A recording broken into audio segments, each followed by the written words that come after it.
So check it out. Today we're going to play a regional game. So that's going to be around 8 o'clock we're going to start. So it's going to be late in the afternoon. And it's going to be fun because these guys are definitely competitors from us. And the good thing is their overall level of the team is quite high. It's kind of like the same as we are.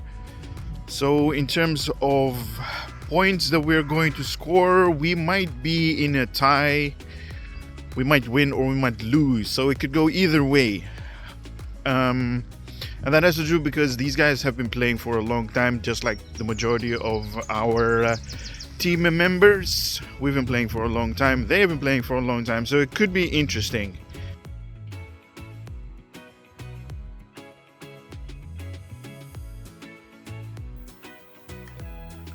So now that we have settled that these guys in terms of play are the same level as we are going to see the match. Now buckle up because this is going to be a fast one.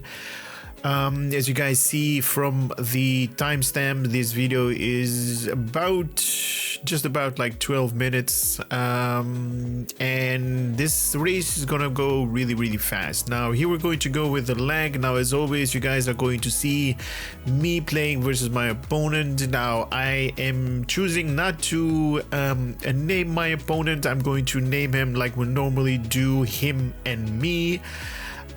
So this particular person I've known for as long as I've been playing pool, I think. He does play in a different pool hall, and let me tell you the level of play. Right now we just did the lag and we both lagged at the same amount of distance from the cushion. So in our play is whoever is going to be closest to that particular cushion, the short cushion over there in the kitchen, is going to win the lag. Now it is that close that we cannot identify who won. So we're actually doing the lag again. And this is interesting because like we're kind of like in the same, same level.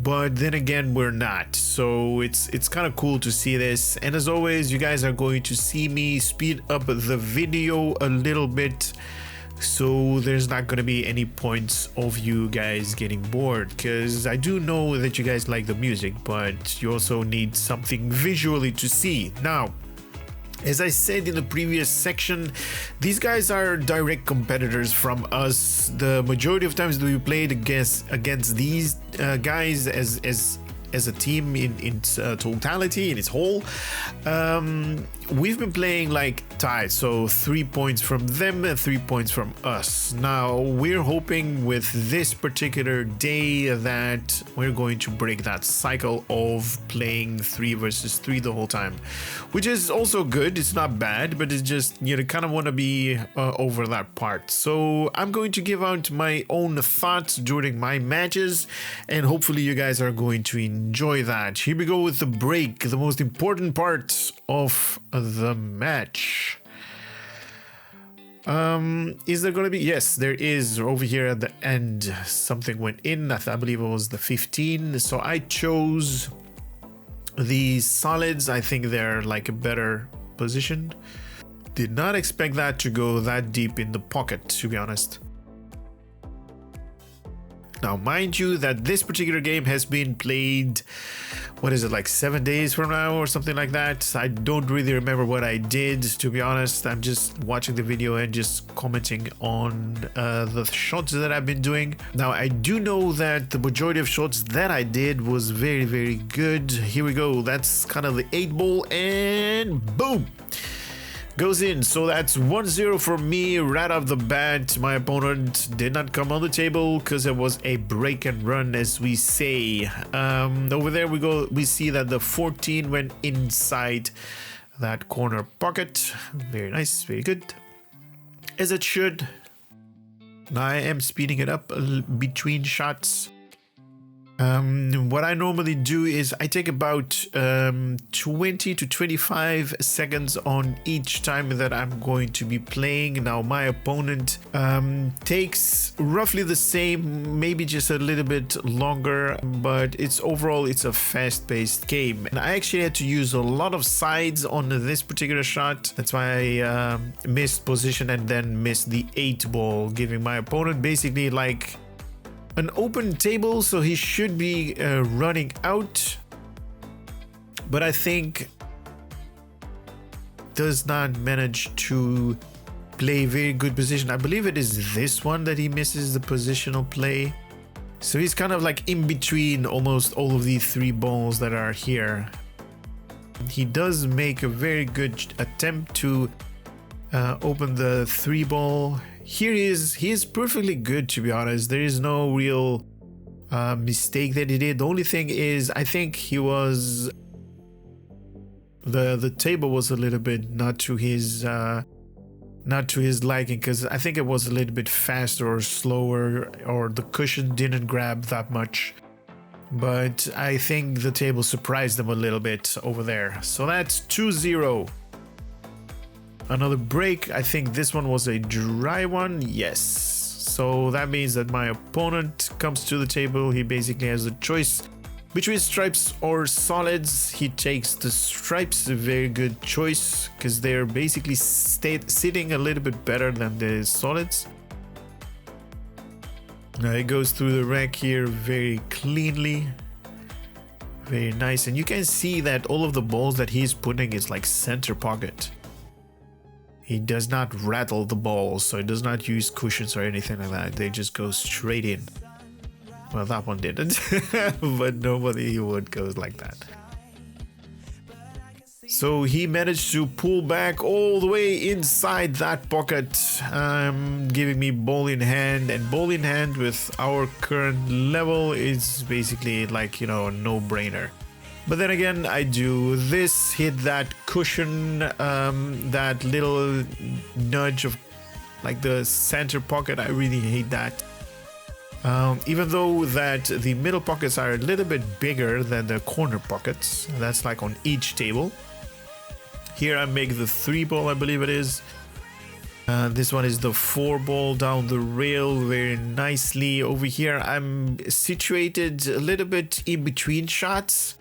But I do the 3, I do the 7. Now here was a little bit of a dilemma, because I kind of I didn't want to pull back too much and not enough on that 6. But I managed to do it like, you know, what is it?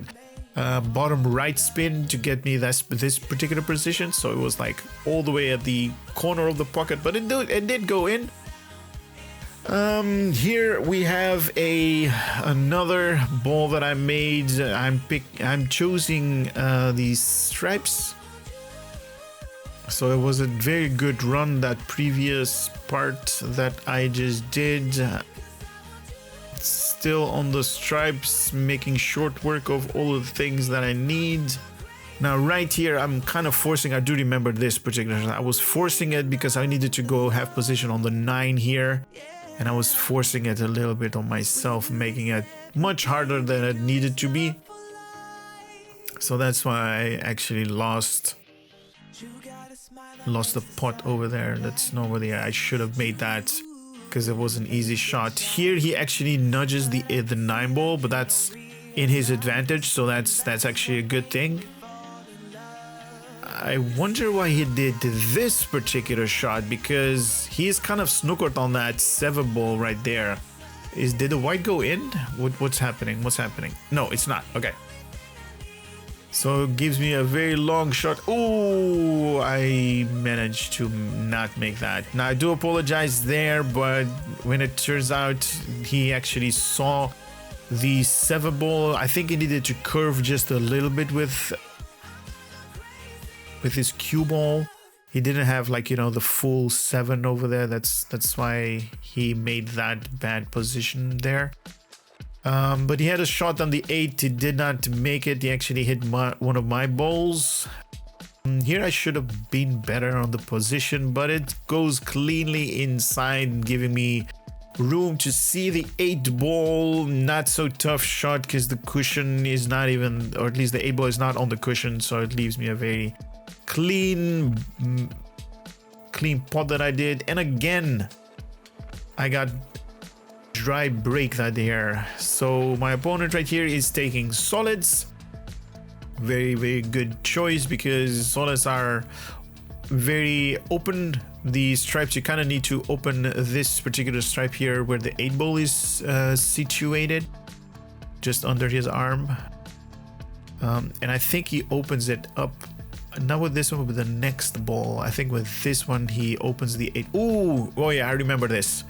He scratches right here. Yeah, that's, you know, like I said, giving me or at least everybody in the team that is currently on this particular level, giving them ball in hand is basically like, you know, you lost that frame and maybe one more, because, you know, if we have like a good break and everything is open and, you know, there is a ball that went in, we can continue the run. It's probably you're like, you know, 2 behind. Right here, I'm kind of lucky because my ball touched the what is that, the 9 ball over there, and then got like in position. So that means that I only have these 2 balls to make 5-0, and I do manage to make this particular ball. So that's me 5-0 versus my opponent, and this was a league game, so definitely happy with the results. Even though I made like 2 mistakes in the entire match, I played okay. I'm very happy with the results. I kind of need to work on my break a little bit, but that's why we practice that much.